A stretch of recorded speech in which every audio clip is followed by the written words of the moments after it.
अस्सलाम वालेकुम दोस्तों, कैसे हैं? उम्मीद है सब खैर आफियत से होंगे। दोस्तों, ये आज की वीडियो ख़ास करके उन लोगों के लिए है जो लोग कहते हैं कि हमारी दुआ कबूल नहीं होती। दोस्तों, आप देख रहे हैं कि सैयद अमीनुल क़ादरी साहब की वीडियो है। सैयद अमीनुल क़ादरी साहब से ही सुनेंगे अल्लाह रब्बुल आलमीन किस वक्त दुआ कबूल फरमाता है, वो कौन कौन सा मुबारक वक्त होता है जिस वक्त में जल्द से जल्द दुआ कबूल होती है। दोस्तों, थोड़ा वक्त निकाल कर सैयद अमीनुल क़ादरी साहब को ज़रूर सुने। आइए चलते हैं वीडियो की तरफ। अच्छा, दुआ खाली पेट हो तो और अच्छा, इसलिए कि खाली पेट दुआ की बड़ी बरकत है। फिर उसके बाद दुआ में रटे रटाए अल्फाज ना हो, बल्कि बेसाख्ता निकले हुए जुमले हों। कभी कभी तो किसी ने दुआ में ऐसा भी कह दिया कि अल्लाह, मैं तेरा रब और तू मेरा बंदा। बुखारी शरीफ के अल्फाज किसी ने आज उजलत में कह दिया, लेकिन कुदरत उस पर भी खुश हुई। कुदरत की तरफ से कोई फतवा ना आया, उठा करके दे, उसने कह दिया, खुशी में कह दिया, जज्बात में कह दिया। हालांकि ये कह नहीं सकते, मगर निकल गया उसकी ज़बान से, इसलिए कि उसके यहाँ तो ज़बान के अल्फाज नहीं बल्कि दिल की नीयतें देखी जाए। बुखारी शरीफ के अल्फाज है, वो जो बंदा जिसके काउंट गुम हो जाए और फिर तमसील पेश की गई, वो पूरी तफसील मौजूद है, उसकी तरफ नहीं जाता, तो बेसाख्ता अल्फाज निकले। अल्लाह की पहले तारीफ करे, हम्द करे, हुजूर पे दुरूद पढ़े।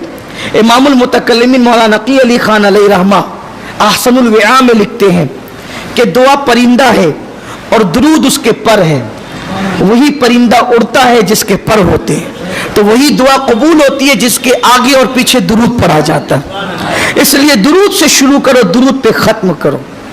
फिर उसके बाद आजिज़ी करो, गिड़गिड़ाओ, अपने आप को कायनात में सबसे हकीर समझकर पहले अपने गुनाहों से मुआफ़ी तलब करो, फिर अल्लाह से जो मांगना है मांगो।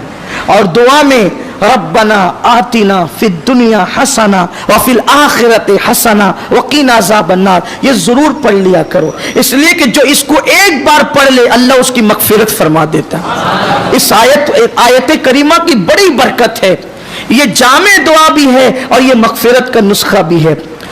रो दुआ के अंदर अपनी मादरी ज़बान में दुआ मांगो ताकि हम समझ सकें कह क्या रहे।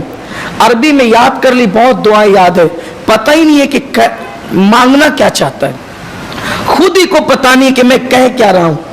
ये रटी रटाई दुआओं की अहमियत नहीं है, जब वो आप समझे, हम समझे कि हम दुआ क्या कर रहे हैं। फिर उसके बाद एक अल्फाज की बार बार तकरार करें।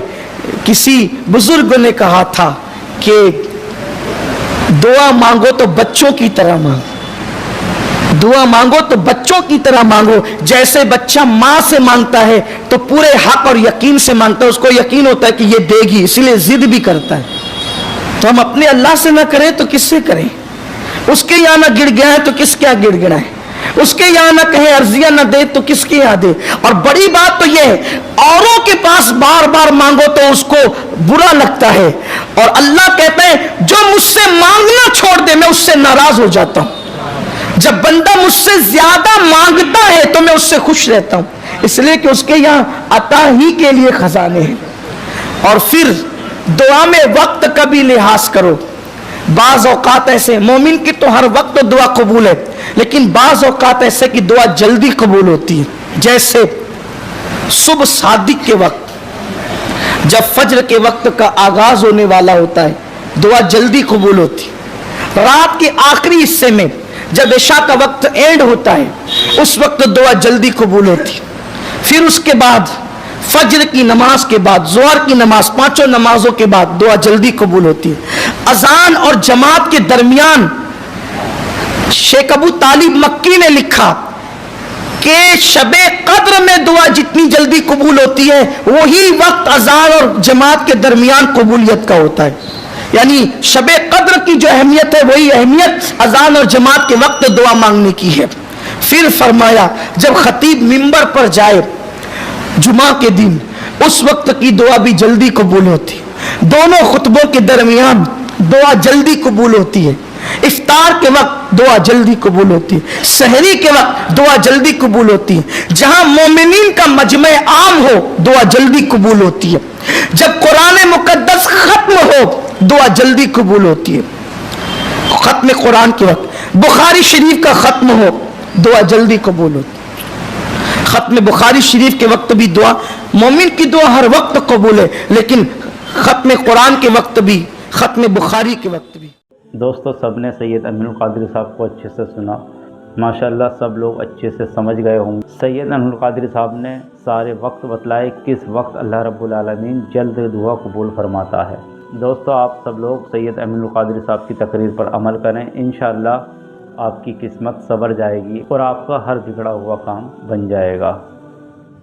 دوستو آپ کو ویڈیو کیسی لگی ایک بار کمنٹ میں ضرور بتائیے گا، اور ایسی ویڈیو پانے کے لیے ہمارے چینل کو سبسکرائب کیجیے گا۔ السلام علیکم ورحمۃ اللہ تعالیٰ وبرکاتہ۔